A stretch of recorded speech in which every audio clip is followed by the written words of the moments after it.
नमस्कार, मी यामिनी महामुडकर। साम संजीवनी आमच्या आरोग्य विशेष कार्यक्रमामध्ये आपल्या सर्वांचं स्वागत। मंडळी, या कार्यक्रमाच्या माध्यमातून आपण विविध आजारांवरील उपचार पद्धतींचं मार्गदर्शन घेत असतो आणि आज आपण रॅश ॲलर्जी अर्टिकेरिया या विषयावर संपूर्ण माहिती जाणून घेणार आहोत आणि याविषयी सखोल चर्चा करण्यासाठी आपल्या सोबत आहेत आत्मसंतुलन विलेज केंद्र कार्यालयाच्या डॉक्टर मालविका तांबे। डॉक्टर, स्वागत आहे। नमस्कार।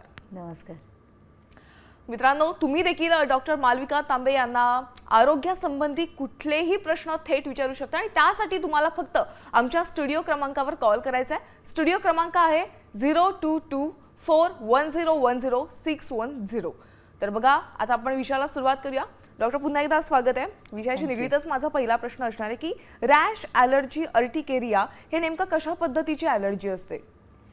बघा कसं होतं, एस्पेशली आता हा थंडीचा सीझन आहे, ते याच्यामध्ये आपल्या अंगामध्ये सगळीकडे कोरडेपणा वाढत असतो। तर आता दिवाळीनंतरचा जो काळ असतो त्याच्यामध्ये एस्पेशली स्किनवरती ड्रायनेस जो आहे तो प्रत्येकाला खूप प्रमाणामध्ये जाणवतो आणि त्याची जर का काळजी आपण घेतली नाही तर कुठल्याही प्रकारचे त्वचा विकार जे असतात ते खूप जास्त प्रमाणात आपल्याला वाढताना दिसतात।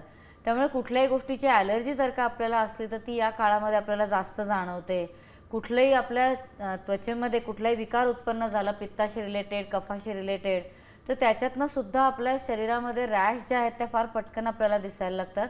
आणि एस्पेशली अर्टिकेरिया सारखा आजार की ज्याला आयुर्वेदामध्ये शीतपित्त सांगितलेलं आहे, त्या तर आपल्याला केसेस या काळामध्ये खूप जास्त प्रमाणातच वाढलेल्या दिसतात।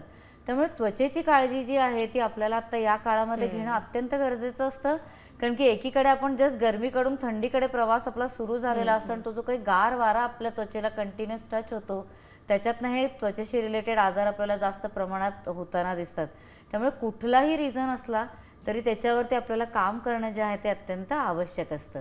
नक्कीच, खरं बघायला गेलं तर हिवाळीच्या दिवसांमध्ये त्वचेचे आजार जास्त आपल्याला पाहायला मिळतात, पण सध्या सिच्युएशन अशी झाली आहे, पावसाळा, हिवाळा, उन्हाळा तिन्ही ऋतू एकत्र बघायला मिळतात, त्यामुळे जास्त हे प्रमाण वाढतंय स्किन ॲलर्जीचं। तर स्किन ॲलर्जीचे बरेच प्रकार आहेत, तर अर्टिकेरिया आणि इतर जे सामान्य त्वचेचे जे काही आजार आहेत त्यांच्यामध्ये नेमका फरक काय आहे? म्हणजे बघा कसं असतं की एक असतो की आपल्या शरीरातली आतली इम्युनिटीज काहीतरी चुकीचं जेव्हा कार्य करते तेव्हा होणारे त्रास असतात ते वेगळे असतात।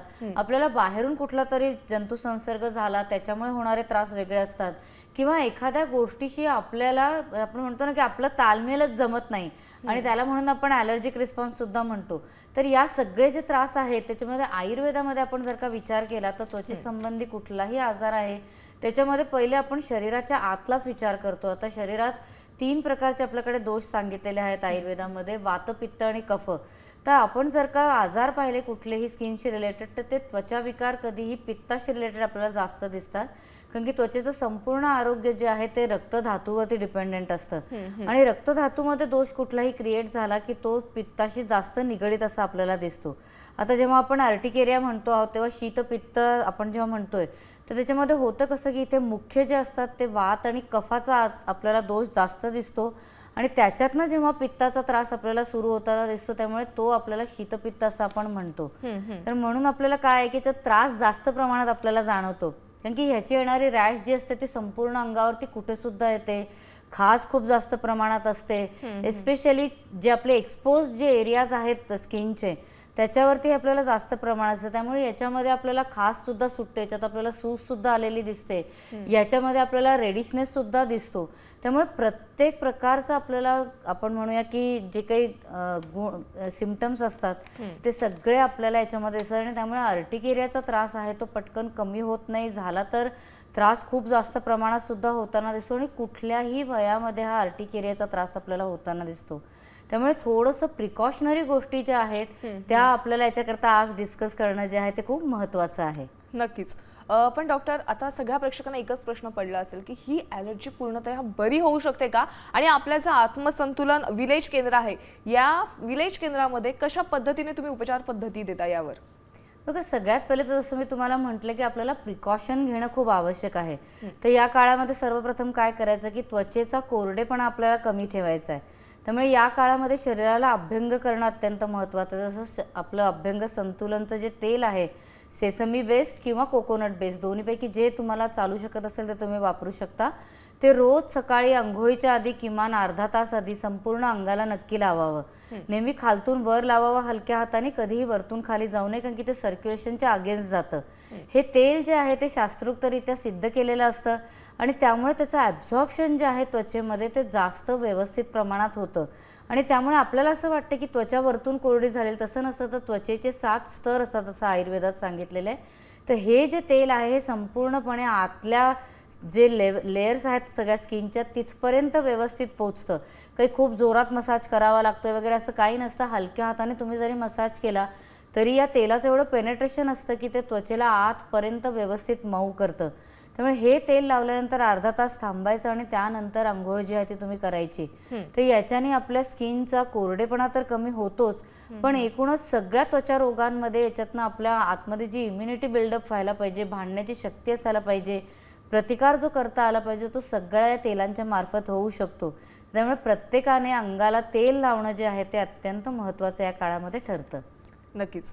डॉक्टर, आणखीन एक महत्त्वाचा प्रश्न, कोणत्याही आजारावर जोपर्यंत त्या आजाराचं मूळ कारण कळत नाही तो शिवाय आपण त्याच्यावर उपचार करू शकत नाही. तर अर्टिकेरिया होण्याची मुख्य कारणं काय असतात?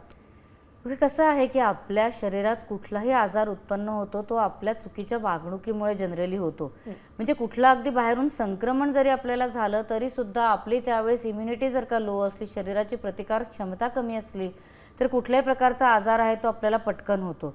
त्यामुळे सर्वप्रथम आपल्याला काळजी काय घ्यायला पाहिजे की आपली दिनचर्या जी आहे ती व्यवस्थित राहील. तर जेवण खाण जे आहे ते व्यवस्थित वेळेवरती करणं, करेक्ट गोष्टी खाणं आणि तसंच वेळेवरती झोपणं आणि वेळेवरती उठणं, व्यायाम करणं हे जे आहे खूप महत्त्वाचं असतं.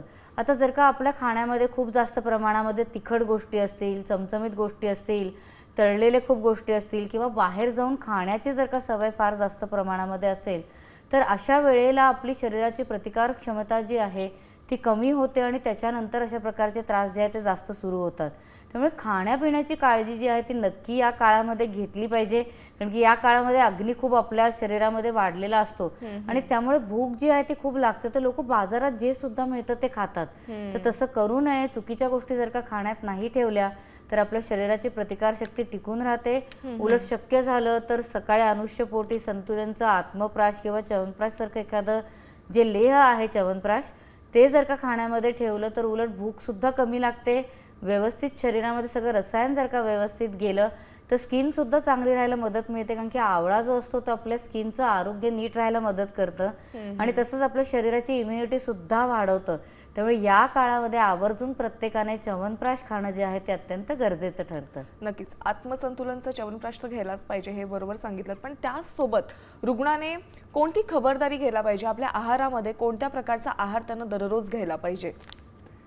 आता बघा कसं या काळामध्ये आपण बाहेर पाहिलं तर सगळ्यात चांगल्या भाज्या, अगदी रसरशीत भाज्या आपण ज्यांना म्हणतो त्या आपल्याला आता उपलब्ध असतात. प्रत्येक प्रकारचं कंदमूळ आहे ते आता बाजारामध्ये यायला लागणार आहे.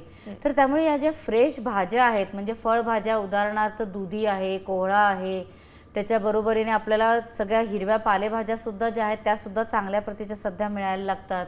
सगळी कंदमुळं जी आहेत, रताळं वगैरे सारखे ते सुद्धा या काळामध्ये आपल्याला खूप प्रमाणात दिसतात. बीन्स हिरव्या सगळ्या ज्या आहेत त्या सुद्धा खूप असतात.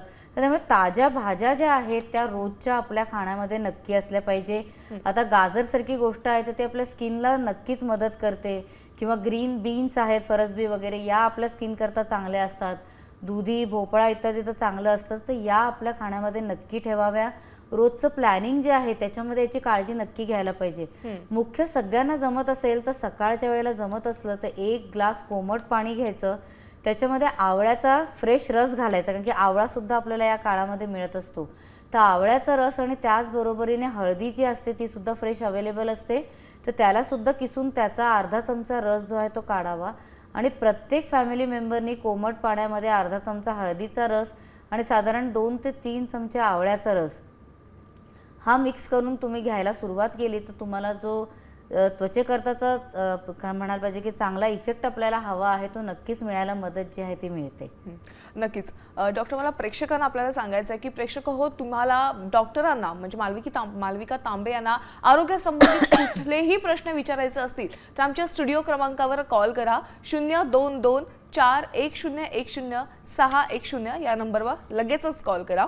डॉक्टर, ब्रेकवर जाण्यापूर्वी तुम्ही खाण्यापिण्याच्या कोणत्या सवयी लावायला पाहिजेत, कोणते पदार्थ खाल्ले पाहिजेत याविषयी मार्गदर्शन केलं, तर आता कोणते पदार्थ टाळले पाहिजेत खाण्यासाठी की हे सांगणं देखील तितकंच महत्त्वाचं आहे. कारण की सध्या बघायला गेलात तर लोक बाहेरचं फास्ट फूड देखील खूप खातात, त्याचा परिणाम देखील आपल्या शरीरावर पाहायला मिळतोय, तर त्याविषयी सांगा. बघा, मुख्य कसं असतं की आपण बाजारात जेव्हा कुठल्याही गोष्टी खातो ना, त्याच्यामध्ये मीठ जास्त प्रमाणात असतं. म्हणजे चव चांगली येण्याकरता तिखटाचं प्रमाण खूप जास्त असतं. म्हणजे चमचमीत गोष्टी जेवढ्या बाहेर दिल्या जातील ना, तेवढं नॅचरली मनुष्य खातो. आणि त्यामुळे अशा प्रकारचे कुठल्याही गोष्टी असेल की ज्याच्यामध्ये कच्चं मीठ टाकलेलं आहे, त्या गोष्टी आपण जेवढ्या खाण्यामध्ये कमी ठेवू तेवढं जास्त बरं राहील. आणि मुख्य म्हणजे कुठलंही जे चाट फरसाण वगैरे असतं ना, त्या गोष्टी पूर्णपणे टाळलेल्या जास्त बऱ्या राहते. नक्कीच. डॉक्टर, आपल्याला एक फोन कॉल येतोय कोल्हापूरवरून. विनायक यांचा कॉल आलेला आहे. विनायकजी, तुमचं खूप खूप स्वागत आहे. तुमचा प्रश्न काय आहे तुम्ही विचारू शकता. मॅडम, थंडीचे क्रीम एकदम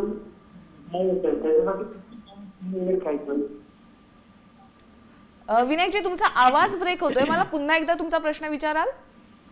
या थंडीच्या दिवसामध्ये आता स्किन एकदम ड्राय होते. ऐकू येते? हो, येते. हो. या थंडीच्या दिवसामध्ये एकदम ड्राय होते, त्यासाठी आपलं एकंदरीत थंडीच्या दिवसात स्किन खूप ड्राय होते, त्याच्यावर काय उपचार करू शकतो असा प्रश्न आहे त्यांचा.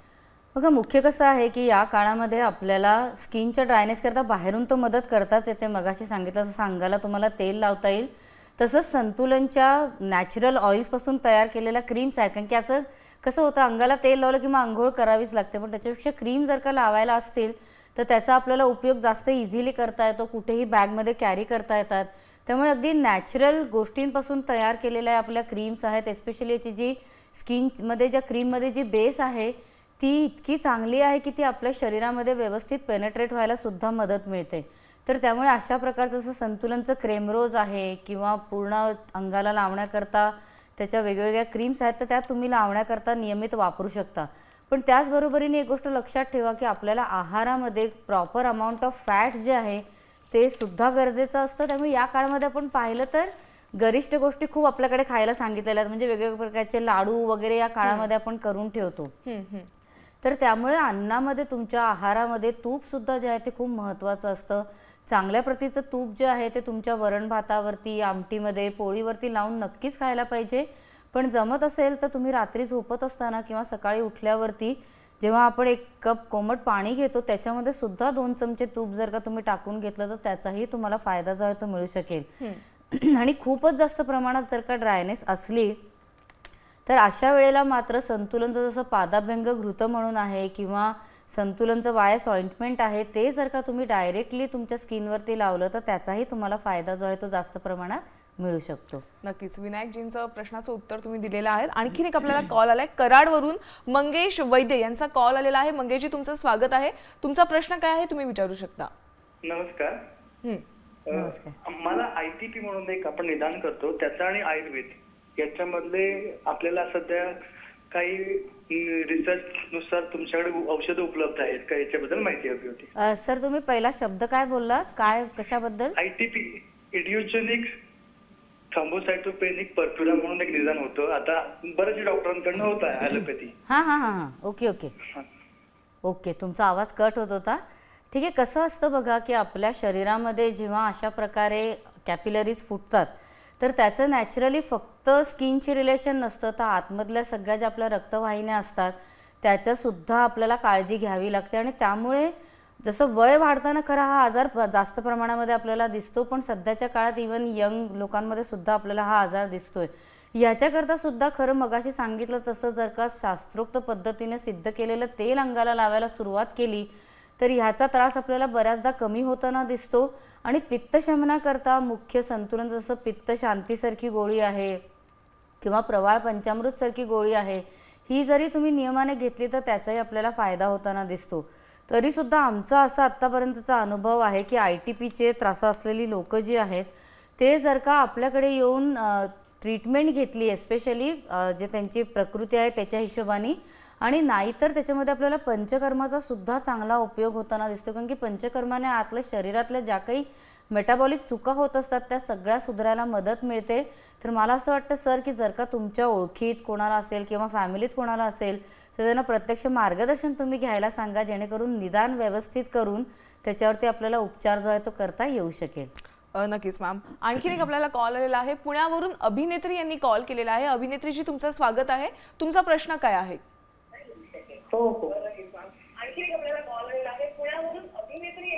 अभिनेत्रीजी तुमचा मागचा टीव्हीचा आवाज थोडा कमी करा आणि मग प्रश्न विचारा प्लीज. हो मॅडम, तुम्हाला नमस्कार माझा. नमस्कार. आणि माझा प्रॉब्लेम असा आहे की मला थंडीच्या दिवसामध्ये माझ्या पायांना खाली भेगा पडतात आणि खाज सुटते. हां, ओके. हा प्रॉब्लेम होतो मॅडम माझा. ओके. आणि तुमचं वय किती आहे माझा ताई? मुलगा माझं वय आता 52 चालू आहे. ओके, अच्छा. आणि तुमच्या मुलाबद्दल काही तुम्ही प्रश्न विचारत होता? हा, आणि माझा मुलगा आहे ना त्याची स्किन नाही का ड्राय होते या दिवसामध्ये. ओके, बरं. तर काय त्यांनी लावावं जेणेकरून त्याचं वय आता 20 आहे चालू. ओके ओके, बरं, ठीक आहे. आता बघा कसं आहे की पायाला जर का भेगा पडत असेल तर पायाची खूपच काळजी घ्यायला पाहिजे. आणि नुसतं थंडीच्या दिवसात नाही, आधीपासूनच आपल्याला पायाची काळजी घ्यायला पाहिजे. रोज ॲक्च्युली न चुकता आयुर्वेदामध्ये पायाला कुठल्या तरी प्रकारचं स्नेह नक्की लावायला सांगितलेलं आहे. त्यामुळे श्री गुरु डॉक्टर बालाजी तांबे नेहमी म्हणायचे की पादाभ्यंग प्रत्येकाने नियमित करावं.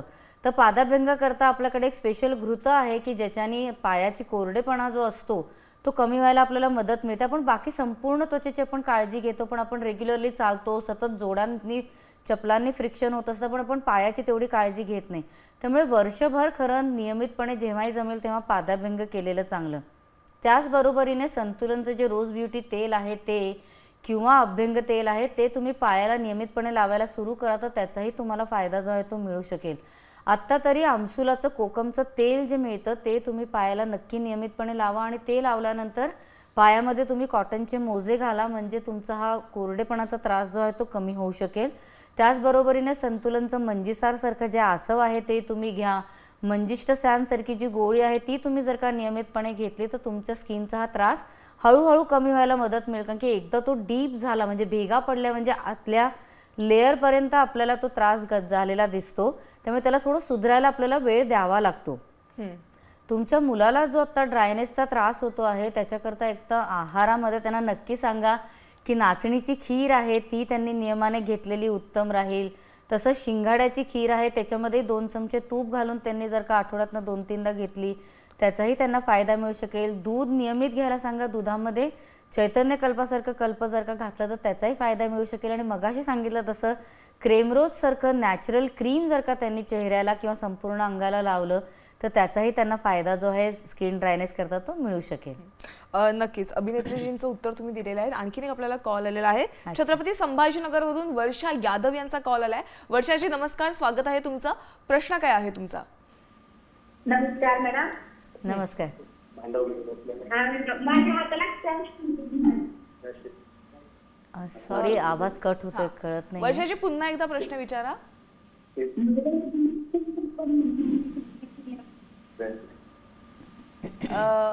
वर्षाजी तुमचा आवाज आमच्यापर्यंत व्यवस्थित पोहोचत नाहीये. हा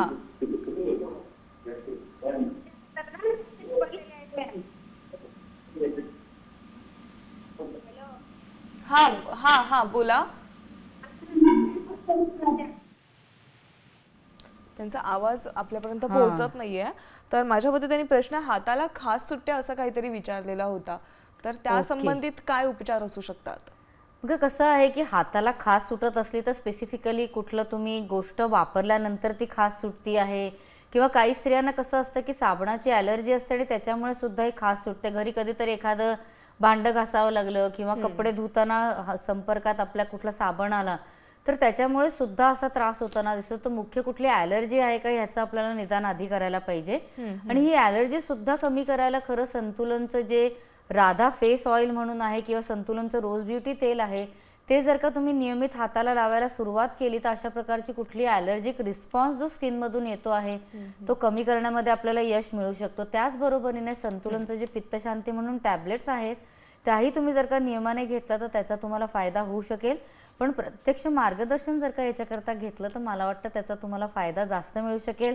प्रकृतीनुरूप काही अजून औषधं गरजेची आहेत का याच्याकरता त्याचंही आपण निदान त्यावेळेला करू शकू. नक्कीच. डॉक्टर, आणखीन एक कॉल येतोय. दापोलीवरून मंगेश यांनी कॉल केलेला आहे. मंगेशजी नमस्कार, तुमचा प्रश्न काय आहे?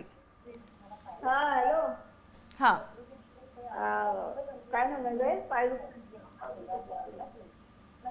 दुखताय, डोकं दुखताय, अच्छा आणि चक्कर करताय. अच्छा. आणि तुमचं वय किती आहे ताई? माझं 62. ओके. चालायला वगैरे जाता तुम्ही रोज? नाही, घरात भरपूर चालणं होतं, कसं जातो तशी फेऱ्या मारते 2-3. अच्छा. कसं असतं, जसं जसं वय वाढतं तसं आपल्या शरीरातलं जे सर्क्युलेशन असतं ते व्यवस्थित जर का नाही झालं तर पाय दुखण्याचा त्रास किंवा तसंच वयापरत थोडं सांध्यांचा हाडांची सुद्धा कमकुवतपणा येतो. तसं गुडघे दुखीचा सुद्धा त्रास आपल्याला होताना दिसतो. आता त्याच्याकरता पायांना रेग्युलरली तेल लावणं जे आहे ते अत्यंत आवश्यक आहे. तर अभ्यंग सेसमीसारखं संतुलनचं जे व्यवस्थित शास्त्रोक्तरित्या तयार केलेलं तेल आहे ते पायाला हलक्या हाताने तुम्ही नियमित लावायला सुरू करा. नेहमी खालतून वर लावायचं म्हणजे हाडांच्या सांध्यांना सुद्धा फायदा होतो आणि सर्क्युलेशन सुद्धा इम्प्रूव्ह होतं. या व्यतिरिक्त सुद्धा जर का काही त्रास होत असला तर त्याच्याकरता खरं संतुलनचं कॅल्सिसॅन सारखी एखादी जी टॅबलेट आहे की शरीरामध्ये कॅल्शियमची आपूर्ती व्यवस्थित होईल, मॅरोसॅन सारखं एखादं रसायन आहे ते जर का नियमितपणे घेतलं तर ताई तुम्हाला याचा फायदा नक्की मिळू शकेल. आणि वातावरती काम करण्याच्या दृष्टीने सुद्धा आयुर्वेदामध्ये वेगवेगळ्या प्रकारची चांगली औषधं आहे. ती जर का तुम्ही तज्ज्ञांचा सल्ला घेऊन तुमच्याकरता प्रिस्क्राईब करून घेतली तर त्याचाही तुम्हाला फायदा मिळू शकेल. नक्कीच. डॉक्टर, आज तुम्ही इथे आलात आणि रॅश, ॲलर्जी, अर्टिकेरिया याविषयी योग्य मार्गदर्शन केलं. आमच्या प्रेक्षकांच्या सगळ्या प्रश्नांची तुम्ही चोख उत्तरं दिलीत त्याबद्दल तुमचे मनापासून आभार. धन्यवाद. मलाही आनंद आहे. साम संजीवनी या विशेष कार्यक्रमामध्ये वेळ झाली आहे इथेच थांबण्याची. नमस्कार.